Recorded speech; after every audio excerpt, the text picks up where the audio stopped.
ETF index mutual funds నేర్చుకుని stock మార్కెట్లో రాణించాలనుకుంటున్నారా? వెంటనే ఈ నెంబర్కి కాల్ చేయండి. నమస్తే, వెల్కమ్ టు సుమన్ టీవీ. ప్రస్తుతం మనతో పాటు ప్రముఖ ఆధ్యాత్మికవేత్త మాడుగుల శివప్రసాద్ గురుగారు ఉన్నారు. వీరితో ఈరోజు కొన్ని విషయాల గురించి మనం చర్చిద్దాం. గురుగారు నమస్కారం అండి. ఆశీర్వచనం తల్లి. గురుగారు, మనకి ఇప్పుడు శ్రావణ మాసంలో వరలక్ష్మి వ్రతం శుక్రవారమే చేస్తూ ఉంటారు. అలా ఎందుకు చేస్తారు అసలు? అంటే శుక్రవారమే వ్రతాన్ని ఎందుకు చేసుకోవాలి వరలక్ష్మి వ్రతం? శ్రీ మహాగణాధిపతయే నమః. ఐం మహాసరస్వత్యే నమః. శ్రీ లలితాంబికాదేవియే నమః. శుక్రవారమే అమ్మవారి వ్రతం ఎందుకు చేసుకోవాలి? వరలక్ష్మి వ్రతం ఎందుకు చేసుకోవాలి అంటే మనకు వ్రత కథలోనే చెప్తాడు. శుక్రవారము మనకు శుక్రుడు స్త్రీ గ్రహం జాతక ప్రకారంగా కూడా. ఇక్కడ శుక్రవారము అంటే మనం ఏమర్థం వస్తున్నది? ఆ పేరు పలకడముతోనే ఇది అమ్మవారికి సంబంధించినటువంటిది అనేటువంటిది మనకు స్పష్టమవుతున్నది. పైగా మనకు వ్రత కథలో మగధ దేశంబున కుండినంబు అనేటువంటి ఒక పట్టణము, చారుమతీ దేవిని ఒక బ్రాహ్మణ స్త్రీ, ఆమె కలలో కనపడి పౌర్ణమికి ముందుగా వచ్చేది శుక్రవారము నాడు ఈ వ్రతం చేసుకోవాలి అని మనకు వ్రత కథల్లో ఉంది కదా. మనకు ప్రామాణికము కదా తల్లి ఏదైనా. అందుకనే శుక్రవారము నాడు అమ్మవారికి ప్రీతికరం. ఒక్కొక్క వారము ఒక్కొక్క దేవుడికి చాలా ప్రీతికరం ఉంటుంది. మనకు కూడా ఒక 10 జతల బట్టలు ఉన్నాయి అంటే ఒకటి ఎక్కువగా ఇది నాకు సెంటిమెంటు అని వేసుకుంటాం, మిగతాటివన్నీ కాదా అని కాదు. అలాగే మన ఇంట్లో కూడా తిండిలో పదార్థాల్లో కూడా ఒకదాన్ని ఎక్కువ కొంచెం ఇష్టముగా తినటం అనేటువంటిది ఉంటుంది. మిగతా పదార్థాలన్నీ తినకూడనివని కాదు కదా దాని అర్థం. అందుకని అక్కడ మనకు వ్రతకథలలోనే ఉన్నది. ఏ రోజు ఏమి చేస్తే, ఎప్పుడు అమ్మవారిని పూజిస్తే, ఏ రకముగా మనము అమ్మవారిని పూజిస్తే మనకు మేలు జరుగుతుంది అనేటువంటిది మనకు వ్రత కథలలోనే చెప్పారు పెద్దలు. ఏది ఊరికే చెప్పరు, ప్రతిదానికి ప్రామాణికం అనేటువంటిది ఉన్నది. శుక్రవారము నాడు మనం ఎప్పుడైతే అమ్మవారిని ఆరాధిస్తామో మనకు అష్టైశ్వర్యాలు కలుగుతాయి అనేది. మరి మేము ప్రతి సంవత్సరము చేస్తున్నాము గురువు గారు, మరి మాకేమి రాలేదే అని మనం అనుకుంటాం.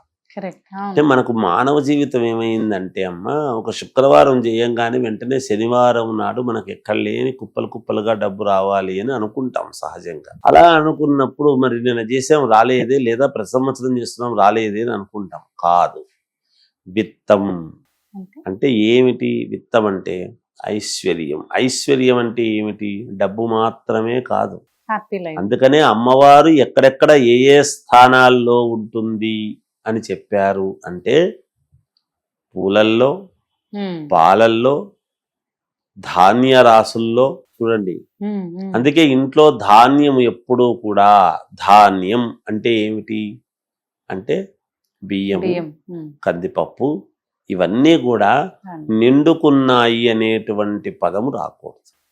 సమృద్ధిగా ఇంకా ఉన్నాయి అనగానే తెచ్చుకోవాలి. పువ్వులు నిరంతరము ఇంట్లో ఉండాలి. పూజ ఎప్పుడు మాత్రమే కొనుక్కొచ్చుకొని తెచ్చుకొని పూజ చేస్తున్నాం. ప్రతిరోజు కొన్నన్నా ఇంట్లో పువ్వులు నిలువ అనేటువంటిది ఉండాలి. పుష్పాలు నిలువ అనేటువంటిది ఎప్పుడైతే మనం నిలువ చేసుకుంటున్నామో ఆ ఇంట్లో ధనము, ఐశ్వర్యము అన్ని రకాల తులతవు. పాలు, పెరుగు. పాలు, పెరుగు అనేటువంటివి పాడి, పంట అనే పదాలు మనకు గుర్తుంటాయి ప్రతి వాళ్లకు కూడా. ఈ పాలు, పెరుగు అనేటువంటివి రెండు ఉండటంలో ఆంతర్యం ఏమిటంటే పాలు తోడేస్తేనే పెరుగయ్యాయి. పెరుగులో నుంచి విశేషమైనటువంటివి వస్తాయి. ఏమిటి? పెరుగును ఎప్పుడైతే మనం మదనము చేస్తామో వెన్న వస్తుంది, వెన్న ద్వారా నెయ్యి వస్తుంది కదా. ఇన్ని వెన్న రావటము, నెయ్యి రావటము అనేటువంటి, ఈ వెన్న అనేటువంటిది ఎవరికి ప్రీతికరము? మళ్ళీ శ్రీకృష్ణుడికి. శ్రీకృష్ణుడు ఎవరు? శ్రీ మహావిష్ణు స్వరూపము కదా. ఇటువంటి ప్రీతికరమైన మరి విష్ణువు ఏమిటి అంటే మనకు మామూలుగా అభిషేక ప్రియో శివ, అలంకార ప్రియో విష్ణు. అవును. అందరూ పెళ్లిళ్ళు ఇవన్నీ ఎందుకు చేసుకుంటున్నాము? విష్ణు ఆలయాల్లో, రామాలయాల్లో, ఎక్కువ శివాలయాల్లో చేసుకోము కదా. అంటే వైభవోపేతముగా మన జీవితము కన్నుల పండుగగా నిత్యము నిత్య కళ్యాణం పచ్చతోరణము లాగా ఈ దంపతుల యొక్క జీవితము సాగాలి అనేటువంటి దానికి కదా చేసుకుంటున్నాం. చేసుకుంటున్నాం. అవును. ఇలా ఒకదానికి ఒకటి లింకు ఉంది. ఇది అమ్మవారి యొక్క పరిపూర్ణముగా మనకు అనుగ్రహము, అమ్మవారి ఇది ఇచ్చేటువంటి దానికి అనుకూలము కాబట్టి శుక్రవారము నాడే చేసుకోవాలి. మంగళవారం కూడా అమ్మవారికి, అవును. ఆంజనేయ స్వామికి ఎక్కువగా తీసుకుంటాం. మ్మ్. కానీ మంగళవారము కంటే కూడా శుక్రవారము అమ్మవారికి చాలా పరమ యోగవంతమైనటువంటి సమయం. సమయం. అందుకనే శుక్రవారం నాడు మన ఇంటి ఆడపిల్లను అత్తవారింటికి మంగళవారము శుక్రవారము పంపించకూడదు. పంపించము. అవును. ఎందుకంటే ఇంటి మహాలక్ష్మీదేవిని అలా ఎలా పంపుతాము అని. పంపుతాం. అలాగే ఎవరైనా సహజమే కదా అది. కరెక్ట్. అందుకని శుక్రవారం నాడు మనం ఎప్పుడూ కూడా డబ్బులు ఇంకొకరికి ఇవ్వటం చేయటం అనేటువంటిది చెయ్యం. కరెక్ట్. ఎందుకంటే ఎవరైనా లక్ష్మీదేవి రావాలని కోరుకుంటాం. మరి రావాలి అనుకుంటే ఎదుటి వాళ్ళు కూడా ఇస్తేనే కదా మనకు వస్తుంది. అది కూడా నిజం కదా.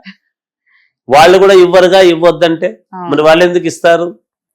అంటే లక్ష్మీదేవి అనేటువంటి అమ్మవారు ఒక లక్ష్మీదేవి అంటే మనకు ఏ విధమైనటువంటి లక్ష్మి? ధనలక్ష్మి, ధాన్యలక్ష్మి, మరి సంతాన లక్ష్మి, ఇలా అన్నీ ఉన్నాయి మనకు.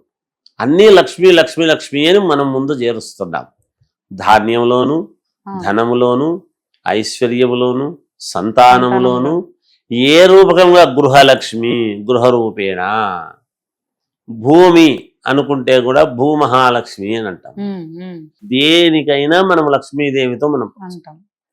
వీటన్నిటికీ కూడా శుక్రవారమే ఆధారం కాబట్టి శుక్రవారం నాడు చేసుకుంటేనే మనకు సత్ ఫలితాలు, అమ్మవారికి ప్రీతికరమైనటువంటి రోజు. అందుకనే మన ఇంటికి ఎవరినైనా మనం భోజనానికి పిలిచాము అంటే మనకు నచ్చిన వంట, మనకిష్టమైనటువంటి వంట పెట్టడం కాదు. వచ్చిన వాళ్ళ యొక్క అభిరుచికి తగ్గట్టు మనము ఎప్పుడైతే వండి పెడతామో వాళ్ళ యొక్క ఆత్మ తృప్తి చెందుతుంది అనేటువంటిది. అందువలన అమ్మవారికి ప్రీతికరమైనటువంటి రోజు మనము ఎప్పుడైతే పూజ చేసుకుంటామో అమ్మవారి యొక్క అనుగ్రహము మనకు పరిపూర్ణముగా కలగడానికి యోగదాయకముగా ఉంటుంది గాక. ఇది శాస్త్రాల్లో ఉండేటువంటిది, పురాణాల్లో ఉన్నటువంటిది, మనకు కథలలో ఉంటున్నటువంటిది, మనకు చాలా అనేక రకాలుగా ఉన్నాయి. కాబట్టే శుక్రవారం నాడే చెయ్యాలి. శుక్రవారం నాడు చేస్తేనే మనము చేసినటువంటి దానికి ఫలితము కూడా వచ్చేది. మనం అది గ్రహించుకోవాలి తల్లి. అలాగే గురుగారు, ధన్యవాదాలండి. జయోస్తు.